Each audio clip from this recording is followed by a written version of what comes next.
All right, I know you don't want this reminder, but often the best roles aren't on job boards. They are hidden in conversations. And here's the problem. Most women hate networking because it feels fake, awkward, or transactional, and they don't feel like they have time for it. So in this video, I'm going to show you how to turn networking into something that feels natural and authentic and something that actually works to unlock the hidden job market. And by the end of today's video, you will have a simple framework that you can start using right away so you can feel confident starting conversations that lead to real opportunities, not networking that just feels like a waste of time.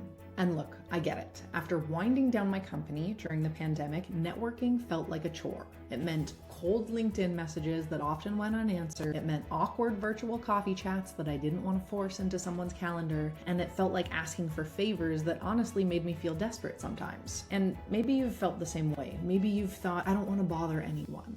But my dear friend, in all people-facing opportunities and roles, networking is a part of the money-making game. So here's what changed everything in my mind. Once I stopped thinking about networking as asking, and I started seeing it as genuinely connecting with other humans, connecting with people who all have their own lives and journeys and stories to tell, doors started opening. So in my first decade of full-time work, I pivoted my career 7 times. I went from capital markets to founding a tech startup, to leading teams in high-growth tech companies, to an individual contributor role in software sales, and finally to building my coaching business. And most of the opportunities that I landed were for positions that I got to interview for before the role was ever posted. Conversations can become fun and energizing when you have the right networking framework.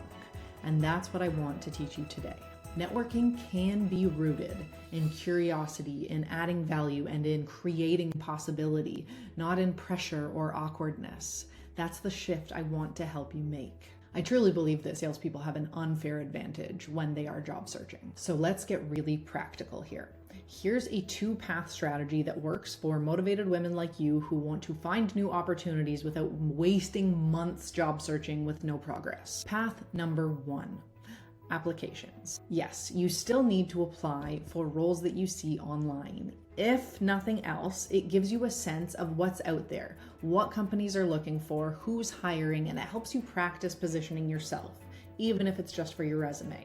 But here's the truth. Only about 20 to 30% of opportunities ever make it to those job boards. That means if you are relying only on job postings, you are automatically shutting yourself out from the majority of potential opportunities. Now, for roles that I have seen that have interested me, I then make a point of applying online, adding it to my spreadsheet of potential opportunities, and reaching out to at least 2 to 3 people at the company just to try to learn a little bit about the culture and the company goals. The more information that you have, the better off you will be. Path number 2, the hidden job market.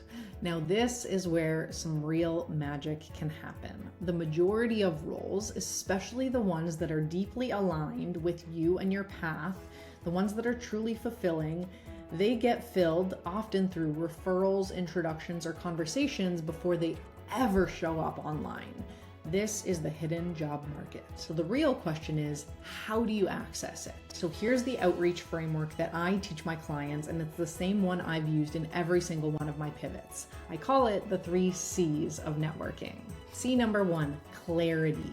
Be very, very, very clear on what you're trying to achieve by networking and what you're hoping to get out of any conversation. So instead of saying something vague like, oh, I'm open to anything, I'll take whatever, share the kinds of things that you've done and the type of work, the industries, or the challenges that you find really interesting to work on.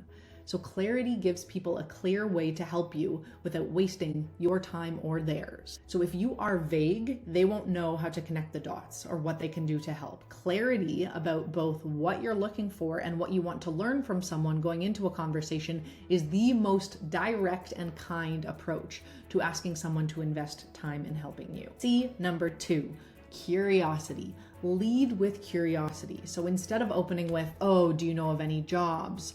Ask them about their story. Ask what they love about work that they've done, how they got to where they are today, or what big challenges they're seeing in their industry. Now, those kinds of questions are for a conversation, assuming they've agreed to chat with you. In direct messages, you want to keep it very simple, very short, and very clear. People love sharing their experiences, and those conversations create connection. And finally, C number 3 is connection. So we've got clarity, we've got curiosity, and we've got connection. So focus on building a genuine relationship. Instead of thinking, what can I get out of this person or this conversation? Ask yourself, what value can I bring to this conversation? And that could be sharing an idea from a podcast you listen to, making an introduction based on what that person is working on or trying to accomplish right now, or simply just expressing gratitude. Even a small gesture like sending a very thoughtful follow-up note or a $5 Starbucks gift card can show that you value their time. And finally, here's the mindset shift that makes networking work. You are not just asking for information. You're not begging for an opportunity. When you network and meet amazing people, you are creating possibility. Human beings thrive with connection. If they're too busy, they're going to say no anyway, and it's not personal. But by reaching out, you are inviting them into a conversation that could actually be mutually beneficial. So I've had a few conversations with some ambitious Gen Z ladies in the past couple of weeks, and I love understanding where their heads are at and how they're thinking about life and career. I don't want to exist in a millennial-only bubble. When you start showing up that way, networking stops feeling like a chore. It becomes about connection, about possibility, about curiosity. And that's the energy that leads to opportunities that you never would have found on a job board. And I think a lot of people hesitate to reach out and ask for a chat based on the fear of being rejected. And there absolutely is a chance that you are going to get rejected when you ask someone for 15 minutes of their time. But you know what? Everyone has to ask for things, and everyone has to be willing to accept the answer. It's not personal. Everyone is busy. So if networking feels scary or overwhelming, you don't have to figure this out alone. I help smart, motivated women pivot into fulfilling careers and building aligned personal brands without wasting months spinning their wheels. If you want clarity, confidence, and a step-by-step networking and personal branding plan that actually works, book a free clarity call with me. You'll find the link below. So here's what I want you to remember. The next opportunity that changes your life is probably hiding in a conversation that you haven't had yet. You don't need to chase. You don't need to hustle harder. You just need to connect. Start with one person this week. It might feel small or like a waste of time, but trust me, this is how big things begin. Thank you so much for spending this time with me today. I know you're busy, and the fact that you're investing in your growth tells me that you're serious about it, building a career and a life that feels meaningful to you.